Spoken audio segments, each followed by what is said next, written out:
But when asked in interviews always mention mister, अगर उनको कोई डॉक्टरेट का उपाधि मिला है वो भी आपको मेंशन करना चाहिए, क्योंकि यही चीजें इंटरव्यू में देखा जाता है, आपके पास कॉटेसी कितना है। ठीक है, ये बात हम और आप में चलता है, but when you go to interview, interview में एक छोटे छोटे चीजों से फर्क पड़ता है, बिल्कुल पड़ता है। ठीक है, अगर आप उनको रिस्पेक्ट नहीं दे सकते तो शायद आप बैंक के मैनेजमेंट को भी रिस्पेक्ट नहीं देंगे पीठ पीछे। तो यही यही सब चीजों से इंटरव्यू के स्कोर इधर से उधर होते हैं। If you are preparing for IBPS RRB scale 2 scale 3, now time is to boost up your preparation and to add in your preparation we have a last minute fast forward batch. अगर आप IBPS RRB की तैयारी कर रहे हैं तो आपको last minute में जो बूस्ट अप चाहिए उसके लिए आ रहा है आईबीपीएस आरआरबी का फास्ट फॉरवर्ड बैच, जिसमें ओनली वही कंटेंट रहेंगे जो आपके प्रिपरेशन के पॉइंट ऑफ व्यू के लिए बहुत इंपॉर्टेंट है, और उसमें रेडी रेकनर भी रहेगा जो कि लास्ट मिनट एमसीक्यू होगा, सिर्फ जिसको पढ़ के आप सिलेक्शन ले सकते हो। So don't waste your time here and there, start reading with the focused content so that you get selection in this attempt only. So see you inside. Now enjoy the sample session. First we will discuss the recent monetary policy, because for exam point of view this is going to be very important. Then we will discuss top MCQs from our ready reckoners, जो कि थोड़ा exclusive MCQs हैं based on recent patterns and predictable pattern for this year. These questions will follow. Okay, and today we are going to discuss our banking in two parts. Our class in two parts. One is the important MPC, and then we are going to discuss the top MCQs based on the recent exam patterns and probable pattern. Okay, the recent MPC came. It was not a surprise, but it was a big relief.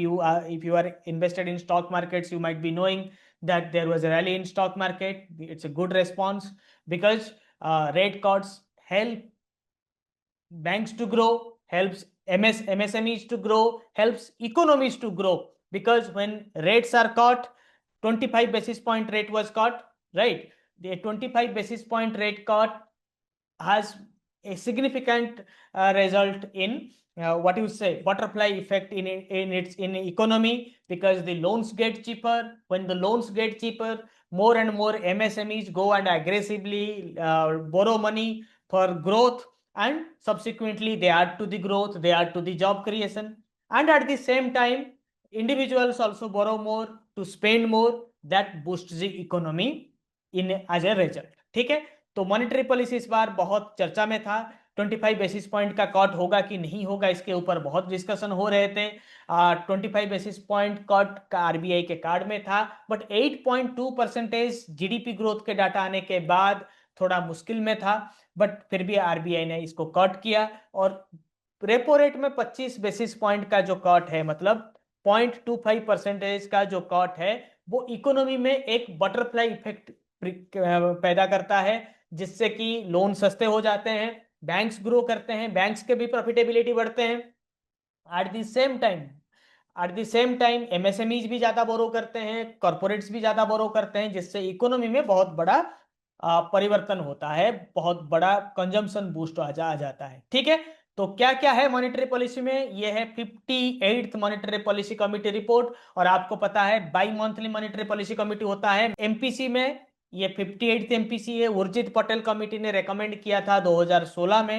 In 2016 the Urjit Patel committee has recommended the implementation of MPC monetary policy committee that has to be met in every 2 months। वो report अपने 2 महीने में देते हैं, जिसका पहला मुद्दा है the fast target of MPC is to target inflation from in a band of 2% to 6%। But the headache now is we are now running into a phase of deflation, मतलब इन्फ्लेशन 0% से भी कम चल रहा है। जो प्राइस राइज हो रहा था वो राइज नहीं, कम हो रहा है। ठीक है, इफेक्टिवली आपको लग नहीं रहा होगा क्योंकि खर्चा सबका बढ़ ही रहा है, बट हाँ, जो कोर प्रोडक्ट्स हैं उनके प्राइसेस में डिक्रीज हुआ है। तो इन्फ्लेशन अभी बहुत कम है। जो लास्ट ईयर इन्फ्लेशन 6% के बैंड को क्रॉस कर गया था, अभी वो कम चल रहा है। ठीक है, उसको हम हेडलाइन इन्फ्लेशन ही कहते हैं। तो ये जो मीटिंग था ये 58th मीटिंग था। ठीक है, it was headed by Nagesh Kumar, Shri सौगात भट्टाचार्य, प्रोफेसर राम सिंह, डॉक्टर पूनम गुप्ता, श्री इंद्रनील भट्टाचार्य, ये 5 लोग ज्वाइन किए थे। और छठवां आदमी कौन है, आप मुझे कमेंट करके बताइए, who was the 6th person. क्योंकि 6 पर्सन का कमिटी होता है, तो यहाँ पे हमने 5 नाम क्यों दिया, छठा नाम क्यों नहीं दिया। Why I mention 5 names here, because MPC meeting is attended by 6 persons. Who is the 6th person? Name him. MPC reviewed macroeconomic and financial conditions. MPC unanimously reduced the policy repo rate at 5.25%, means everybody in the committee has voted to reduce the repo rate, 6 of them, and the 6th one is you have started. Yes, Mr. Sanjay Malhotra, आप यही गलती मत करिए, आप संजय माल्होत्रा लिख रहे हैं, ठीक है, कमेंट में लिख रहे हैं, ठीक है, but when asked in interviews always mention mister, अगर उनको कोई डॉक्टरेट का उपाधि मिला है वो भी आपको मेंशन करना चाहिए, क्योंकि यही चीजें इंटरव्यू में देखा जाता है, आपके पास कॉटेसी कितना है, ठीक है, ये बात हम और आप में चलता है, but when you go to interview में एक छोटे छोटे चीजों से फर्क पड़ता है, बिल्कुल पड़ता है, ठीक है, अगर आप उनको रेस्पेक्ट नहीं दे सकते तो शायद आप बैंक के मैनेजमेंट को भी रेस्पेक्ट नहीं देंगे पीठ पीछे। तो यही यही सब चीजों से इंटरव्यू के स्कोर इधर से उधर होते हैं। So when you are acknowledgist, we have, मतलब हमारा एक पेडिग्री होता है, we people acknowledgist, all of you and us, we have a pedigree, we so banking, मतलब बैंकिंग हम करते हैं, आप भी करते हैं, हम भी करते हैं, with A dignity, in A dignified manner, right. So anyway, so unanimously means everyone voted for the reduction of repo rate, right? SDF rate 5%, MSF rate 5.5, and the stance is neutral, मतलब MPC ना तो डॉविस है, ना तो Hawking's है, ना तो बहुत ज्यादा अग्रेसिवली रिडक्शन करना चाहता है या फिर अग्रेसिवली बढ़ाना चाहता है, तो स्टैंड्स जो है न्यूट्रल है, ठीक है। ये जीडीपी के नंबर एग्जाम में आ सकता है, GDP number will come in exam. India's real GDP grew by 8.2%, right, from real GDP, when you minus the deflator it becomes the nominal GDP, ठीक है। तो and gross value added rose by 8.1%. The nominal GDP was lesser than real GDP, but we will discuss about real GDP in Q2, Q2 में India का GDP growth दुनिया के किसी भी देश के मुकाबले बहुत ज्यादा है। Growth was supported by strong domestic demand and demand despite global uncertainties, और इंडिया में तो रेट कट हुआ ही था जीएसटी का, ठीक है। लोअर क्रूड प्राइस, ये सब चीजें हैं, इंटरव्यू के लिए जरूरी है, ये सब जानना आपको नहीं है। Real GDP growth projection is now at 7.3%, ये चीज आप थोड़ा सा याद रखिए। For 25-26, the financial year ending in March 31, 2026, the growth is 7.3। Q2 we reach 8.2, बस इतना ही एग्जाम के लिए याद रखिए। Q3 expected at 7%, Q4 is expected at 6.5%. Okay, in Q1 next financial year, that means April to June, it is going to be 6.7%, and July to September it is going to be 6.8%. दो चीज आप याद रखिए, Q2 में 8.2 और ये साल India is going to close at 7.3%, which is RBI's prediction. Nowadays, every Tom, Dick, Harry is projecting RBI's, India's GDP projection. But you should remember whatever RBI says, Government of India says in its budget, and big institutions like Moody's, Fitch, etc., IMF, World Bank, वो भी उतना important नहीं है, क्योंकि ये लोग अपना prediction बदलते रहते हैं, विच इज वेरिएबल, मतलब so much changes happens in a quick succession, never comes in exam, but GDP के क्वेश्चन आ जाते हैं, इसलिए हमने आपको दे दिया है, ठीक है। These are the policy rates, exam point of view very very important. CRR 3%, जो 4% से 0.25 करके रिडक्शन हुआ था, वो 3% है। SLR 18% है, और ये पॉलिसी रेट्स हैं। There are two kinds of rate. Interview में मैं हमेशा बोलता हूं मेरे स्टूडेंट्स को, जब इंटरव्यू में पूछा जाता है what is being changed in reserve bank of India monetary policy announcement, two rates gets changed: policy rates, reserve ratios. What are the policy rates? Repo rate, SDF rate, bank rate, MSF rate, reverse repo rate. These are policy rates. And what are the reserve ratios?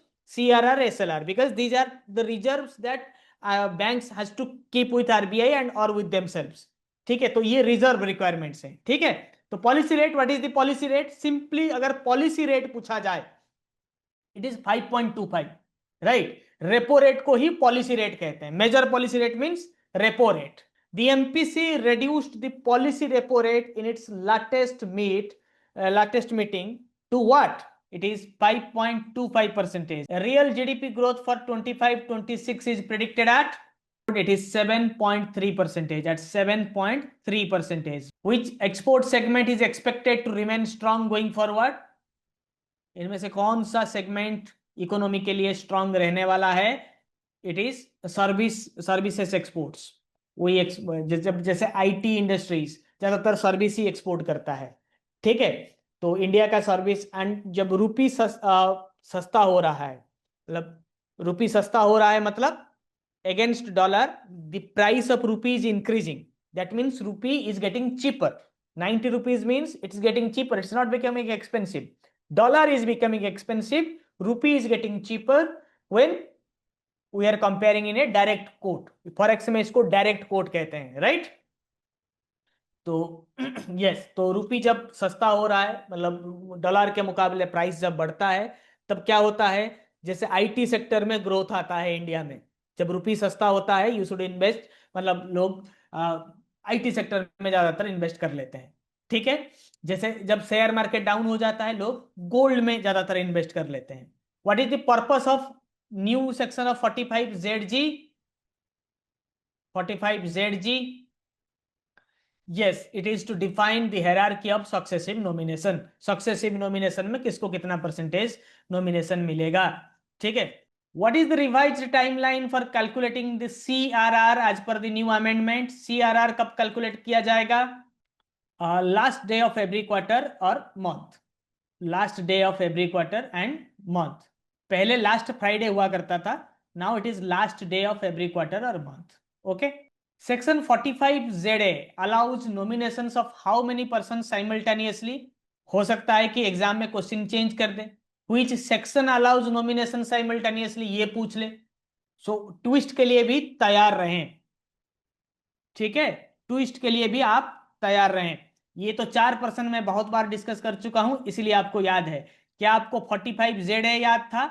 ये मेरे लिए ज्यादा important है। This one is more important for me. Sometimes twists do happen.